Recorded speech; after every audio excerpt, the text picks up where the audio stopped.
Sometimes a function can be a product of or quotient of different terms. When we find the derivative of such function, if we use the product rule or quotient rule, that can be a little intimidating. Now we do have a pretty nice technique called logarithmic differentiation, so it's perfect for this type of problem. Before we do that, I would like to review a couple rules. The first one is the natural log of x times y is equal to the natural log of x plus the natural log of y. So you convert a product into sum. And then when you have quotient, when you apply the natural log, it becomes the difference, right? Difference of the two natural logs. So therefore, that's those are the things that we need to solve this type of problem. Now, how do we begin? So first of all, think of this as your y. Apply natural log. So take natural log to both sides. In this case, your left-hand side will be natural log of y. The right-hand side, though, you're going to have natural log of this term times this term over this term, right? And then I'm gonna apply these two rules. When you see a natural log of a product, it becomes the sum of two natural logs. When you see a natural log of quotient, it's the difference of the two natural logs. What it says is, if the term is on the bottom, then it should be minus sign. If the term is on top, it's plus sign. So when I have that, I'm going to say natural log of x cubed minus 1 raised to power 4. Here I have to use plus because this is just simply products, right? Plus natural log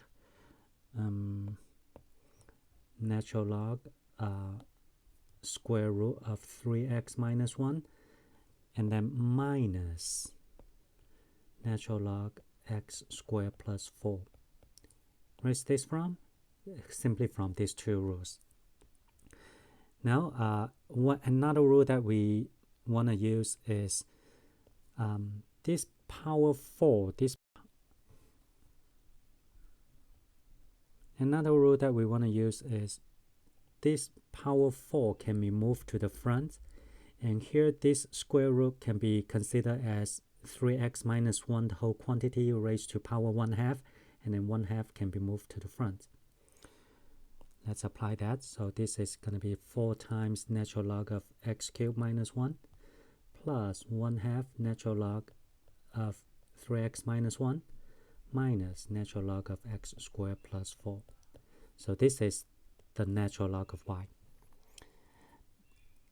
Now once we finish this preliminary step, we can go ahead to the second step, differentiate both sides with respect to x.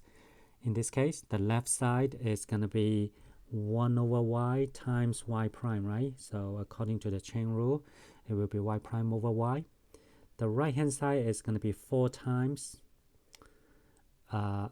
x cubed minus 1 on the bottom times the derivative of the inner function, which is 3x squared.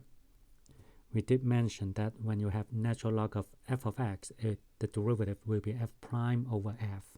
So that's what we are doing. Plus 1/2. This will be just 3x minus 1 on the bottom and 3 on the top. Derivative of 3x minus 1 is 3. Minus, the last one is x squared plus 4 on the bottom. And then 2x, which is the derivative of x squared plus 4 on top. Now, we certainly finished this step, which is the step 2. I just simply wrote it here. It's supposed to be here. The last step is to solve for y f prime, which is the y prime. Now, how do I solve for y prime? Simply multiply both sides by y. So here I will get y prime equals y times the whole thing, right? So let's quickly copy down this whole thing.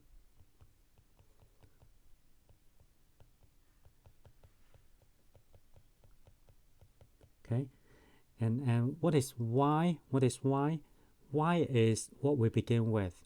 Therefore, my final answer will be substitute this y back into here. So x cubed minus 4 raised to power 4 square root of 3x minus 1 divided by x squared plus 4, and then times the whole thing, just this whole thing down here. So it'll be 12x squared over x cubed minus 1 plus 3/2 3x minus 1 minus 2x x squared plus 4.